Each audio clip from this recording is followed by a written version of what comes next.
coincidentally enough, we're leaving Andy's studio at Stable, and we're actually just gonna head right down the hall to another of Andy's studio mates at Stable. I am really, really happy that Tim is able to join us today, and that he's going to be the next artist to talk about what he's been working on for Community Day. I remember, and I always say this, right, is I remember, when Stable was literally a photo of a warehouse in a Pachacucha presentation given at one of the State of Art Nights, which was, oh my goodness, like 3 years ago. And, years later now, Stable is this incredible hub of artistic practice and, a true testament to the spirit and wherewithal of its founders and supporters. And not even in the originally pictured warehouse, which is a story that I think, Tim really likes to talk about. So talking about the space makes me so happy, and I'm really hopeful that when we're able to get out of our houses, we'll all be able to go to an awesome event at Stable in the near future and see Andy and Tim and actually a few other artists that you'll be hearing from today. So highly recommend that you check out these spaces once we can all go outside again. So I think if Tim is online, let's flip things over to Stable co-founder and artist, Tim Dowd. Hi, everybody. Hi, Tim. I'm going to share screen. I have a PowerPoint. Nice to see everyone. First of all, thank you so much for putting together this event. This is so important for our community. Stable is a very new organization. We started Stable, as Nicole indicated, 5 years ago. And we opened in June. So this is an interesting first year for us. The studios Stable's not officially open. I see that Andy's in his studio. He's my neighbor. He's my exact next door neighbor. But this is my studio right now. It's a table. I can show you guys, that's what I'm using. I'm not in Washington. This happened during spring break for me, so I just have a longer spring break by far. So I'll share the screen. I have a PowerPoint ready for you guys.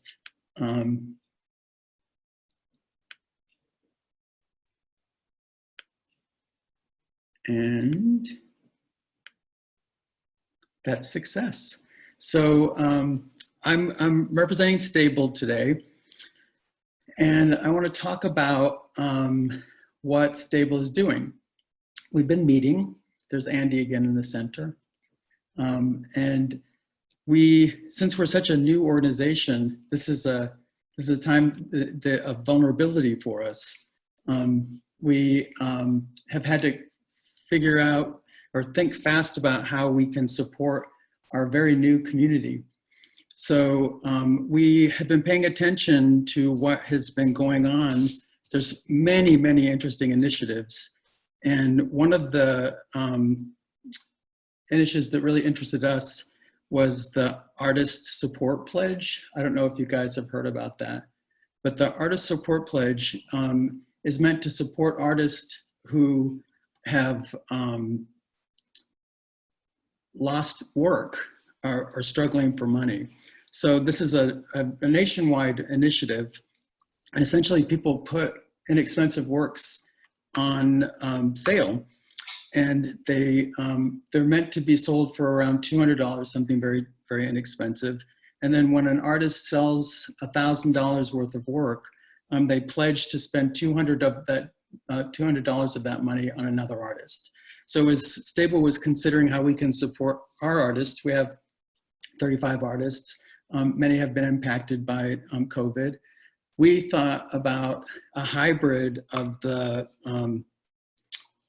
Artist Support Pledge and a project called See You Next Thursday. And See You Next Thursday is run by Callie Moore, and it is an online auction. So we came up with this idea to support our community in case people would have a hard time paying the rent by initiating an auction that happens on Instagram. And this is meant to keep people in their studios. It's called Pay It Forward. It's an online auction. It takes place every Thursday. We've had an incredible response to this from, from our artists. So the auction, there's one going on right now. It ends at 3 p.m. today. The bidding starts at $100. All the bidding takes place in the comment section of the posted artwork, and the increases are $25 and $25 increments. And the bidding, you'll notice that I emphasize, ends exactly at 3 p.m. It's been interesting to see the first couple of weeks generate interest. We're really grateful. So I'm here showing Andy Yoder's work. Andy's going to be featured as an auction in a few weeks. This is a wonderful piece. It's very provocative. It's clearly blood orange, but he likes to emphasize the blood. So you'll see this piece. I'm not sure exactly when it's going to be auctioned, but it'll be auctioned over the next month or so. Many people, because of the nature of this auction, are deciding to make really different kinds of works. It presents an opportunity, and we really are emphasizing starting the bidding at an affordable price.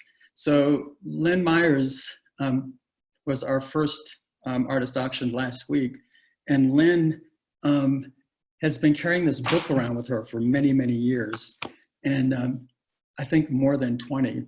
And she decided to explore this book, and she's done around 10 or so pieces, and she auctioned a piece last week. Currently, Caitlin Teal Price is auctioning. And Caitlin's work has shifted quite a bit over the last years. And during the time that we've been separated from our studios, Caitlin has been making many, many small works. So this piece is actually being auctioned right now. This is a piece by Molly Springfield. And this is, I believe, the first collage work she's ever done. And Molly, this is a tiny piece. I think it's around 5 by 7 inches. And this is an upcoming piece. Another piece coming up is by Claudia Aziza Gibson Hunter, another collage. The interesting thing about this situation is, like many things, it's a necessary part of running an organization. We have to really think about how we can support people in our community. But it's also an opportunity to think a little differently about how we're making work. So it presented me with an interesting dilemma. So this is the part where I'll tell you a little bit about how I started thinking about how I would engage this opportunity.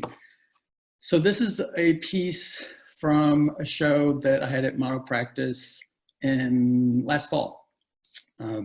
And this is, if people are familiar with my work, this is pretty indicative of my work.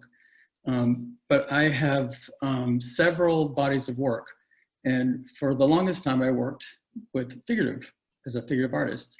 And I painted mainly, specifically, non-narrative paintings. So I painted people from life in my studio.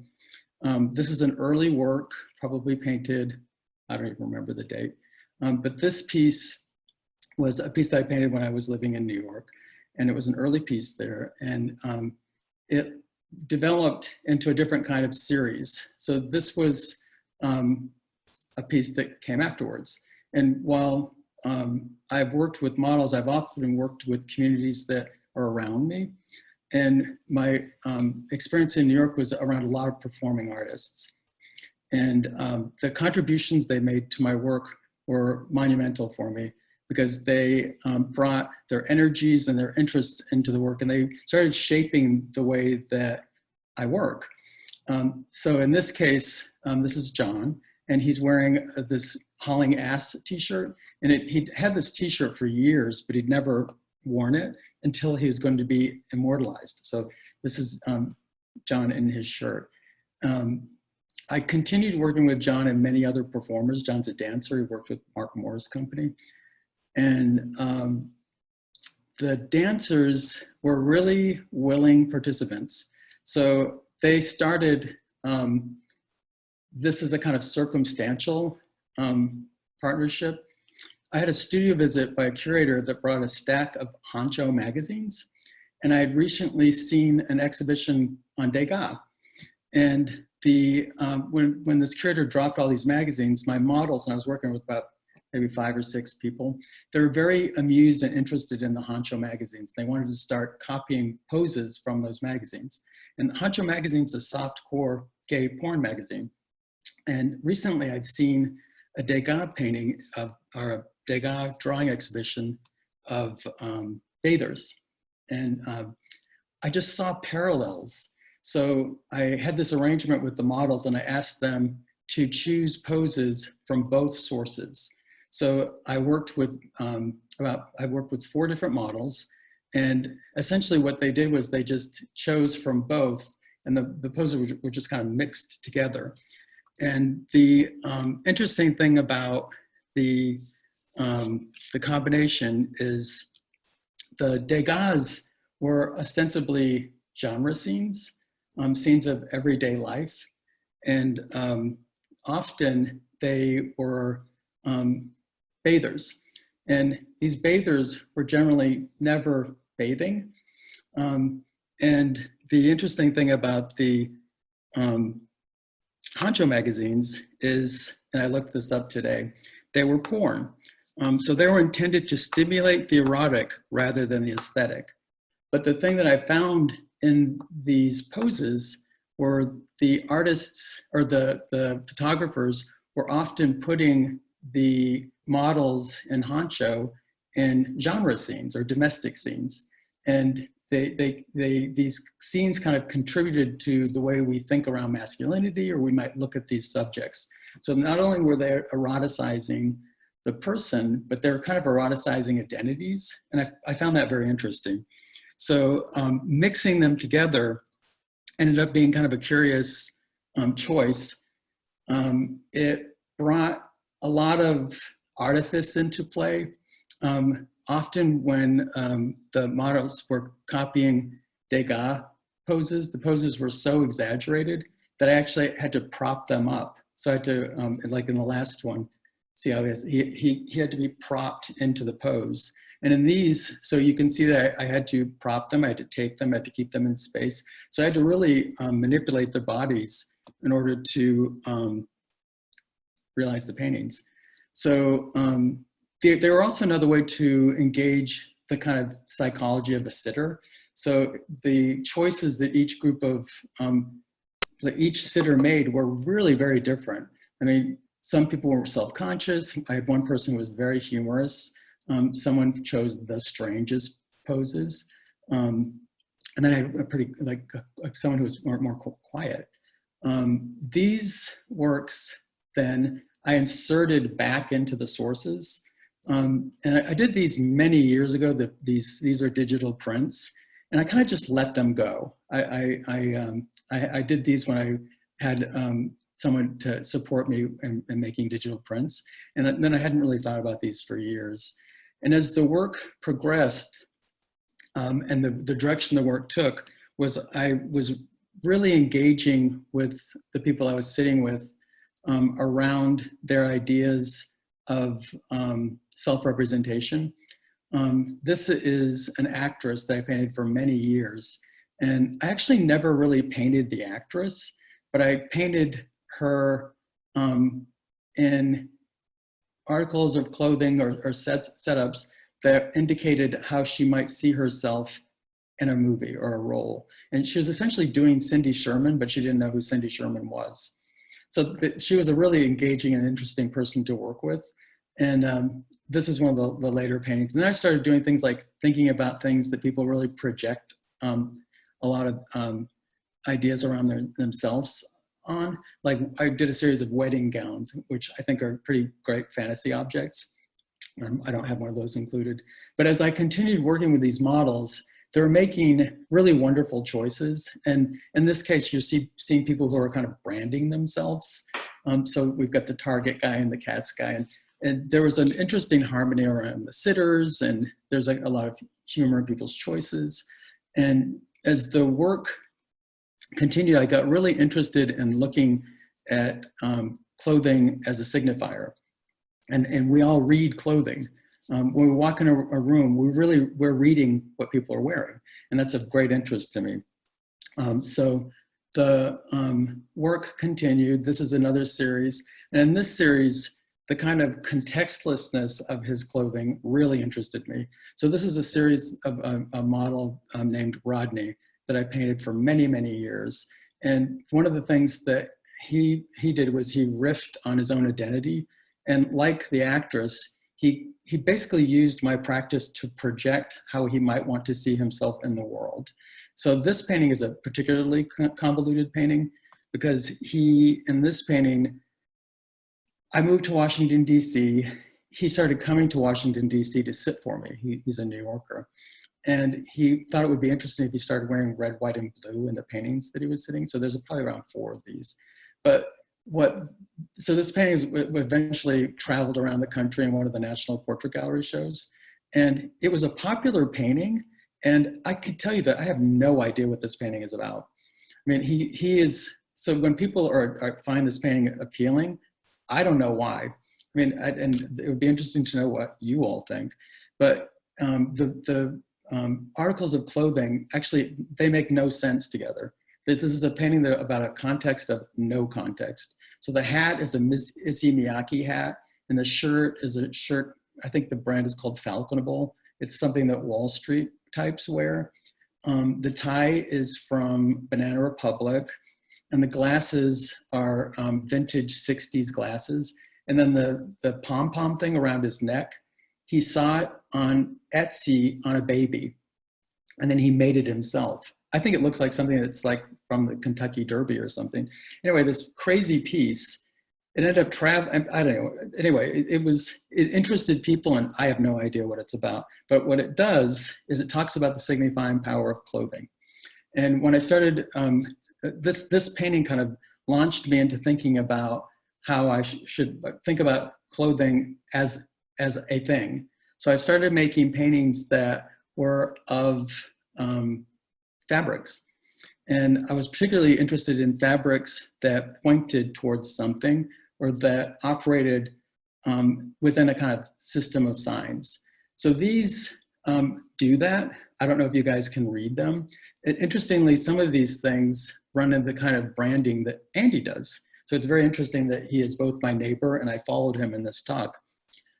So with this one is probably a little bit more legible. I rarely use something that is as legible, but the kind of process of making these is I find a source and then I make multiple iterations using the same source. So one of the things that I ran into recently and started using is these references that use collage. And again, these are made in multiples. In the case of this piece, I did multiples of the same piece. And the work kind of continues to grow.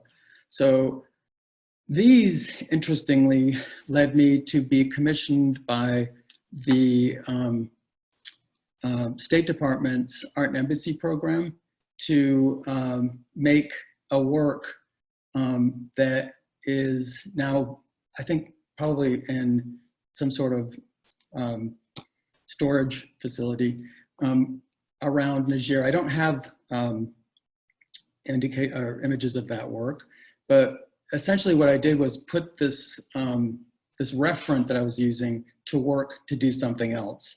And the work for the Nigerian project was essentially looking at clothing in kind of a larger framework.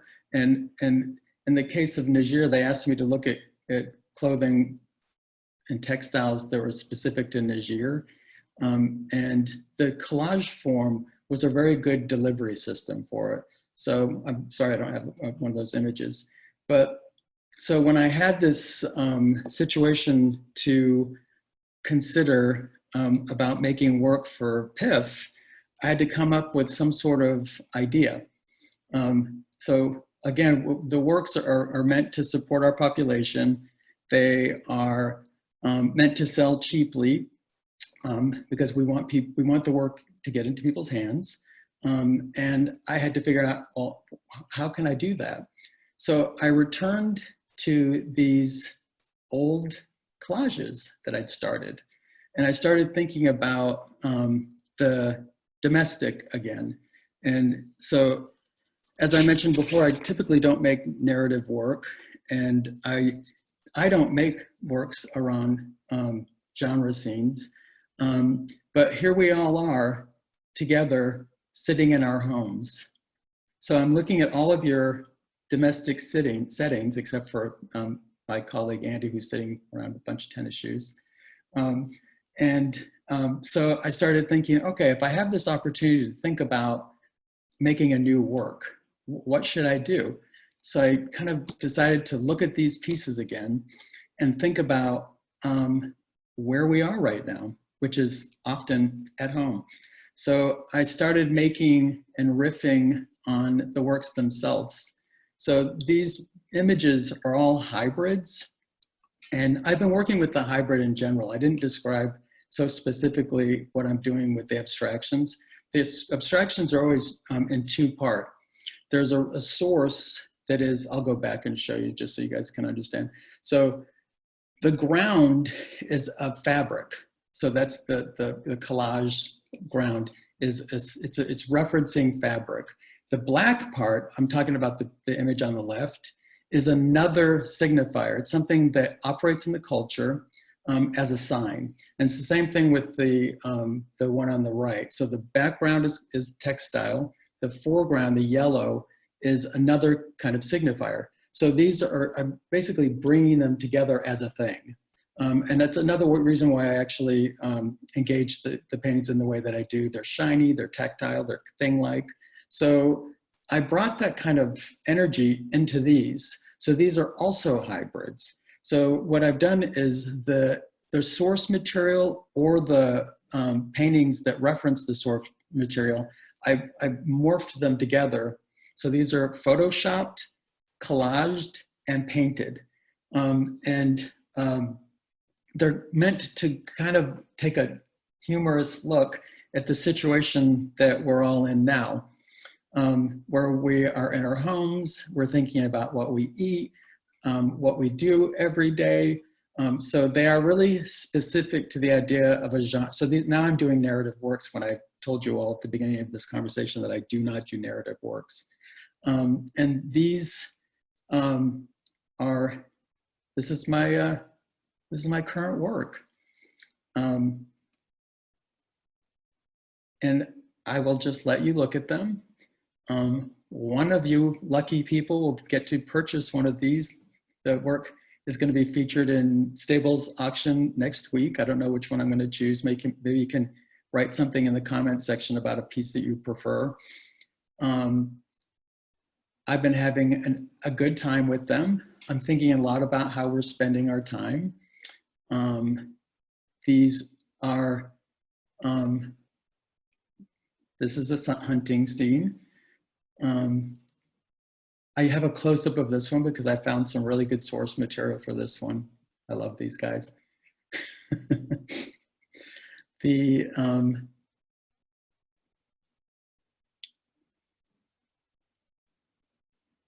And you probably recognize parts of these. I made this PowerPoint specifically to support these works. So the works there's an auction going on now. There will be an auction every Thursday to Friday for the next probably 3 or 4 months. Stable is also starting our first project, our second exhibition. And this exhibition is curated by Natalie Von Vey. Some of you may know Natalie. She has worked for the WPA for a long time. Natalie is in her second year in Micah's curatorial program. And her first curated exhibition had to be delayed because of the coronavirus. And so Natalie had to think about how she would handle this shift. And I have to tell you all, it's been a real pleasure to work with Natalie. So Natalie has come up with an online version of her exhibition. And the exhibition is featuring 12 artists. From its genesis, the exhibition is an exploration of language. And she is really, in her studies, counter to what many of her colleagues are doing. She's really interested in explorations of language, healing, and longing for the future.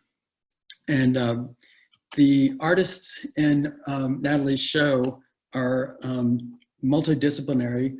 She has 10 different people in the show, and they'll be making 10 different works.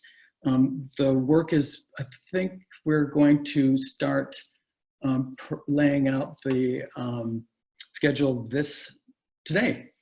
So this is wonderful timing. She considers the usefulness of poetry and nonverbal communications to express future possibilities. So she will be engaging with some performance work, poetry. Each artist will be able to engage specifically online their interest in what they're doing. It's an interesting project. It's a well-conceived project, and please watch for what Natalie's going to be doing. There's also Common Field right now that's going on, and Common Field should be of interest to all of us. I mean, many of us are doing the work that Common Field supports. Zoe Charlton and I will be talking today in one session.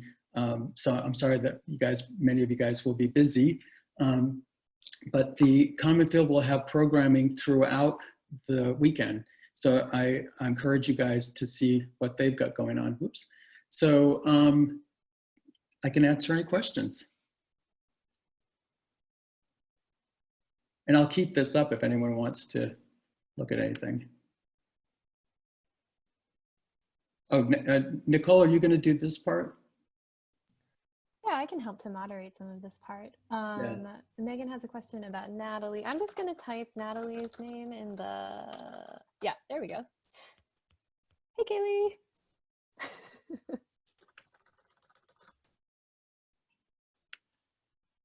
Should I keep the screen up or not? It's kind of up to you. I mean, if you want to have more of a conversation with folks here. We have a few, I mean, I have a few minutes. I'm yeah, you had a couple minutes. Yeah. I do think it was a little bit of like, serendipity that you and Andy were in succession. It was definitely not planned that way, but I love this kind of conversation about commodity and fashion and like clothing as an expression of, something, even if it is a mystery. So thanks so much for that. So let's see.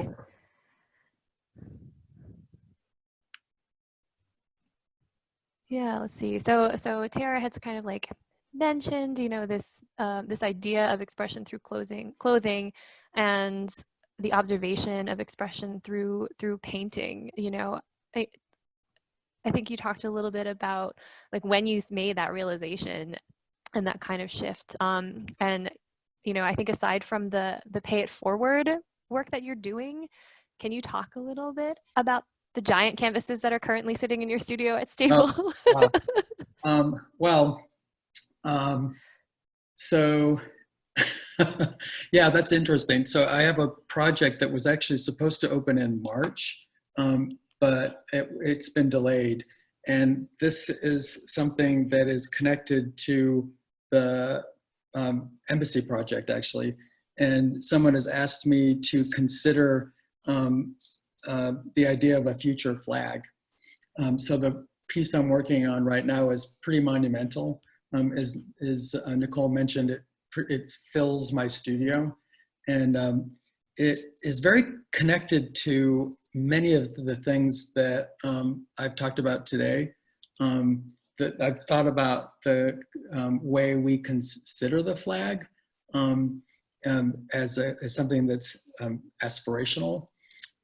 It's interesting that Natalie is doing the work that she's doing at Stable right now, but it's also entrenched in some of the things that Andy and I talked about today too, where so this would take an entire session to talk about that project, which is actually why I avoided showing the Art and Embassy project, because as you can see from the works, they require a lot of explanation. So I'm really interested in engaging in genres and then studying the genres and considering how they operate.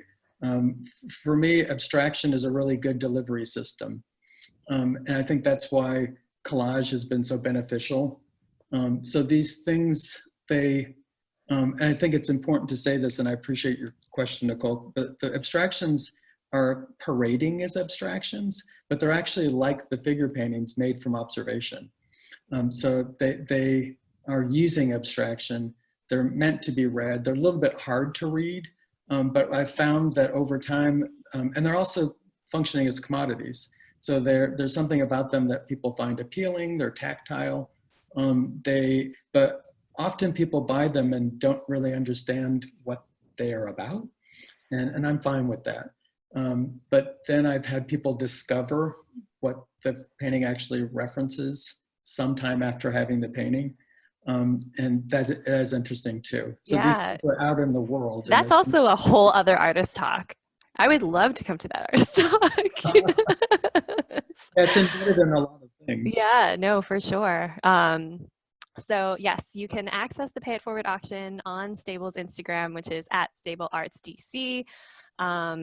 Yeah, it closes today at 3 p.m. And I just did a quick check. It's Caitlin Teal Price's work is up to $575. Woo! So you have some time to get your bids in. I highly encourage everyone to check it out. But buy free. Make sure you buy free.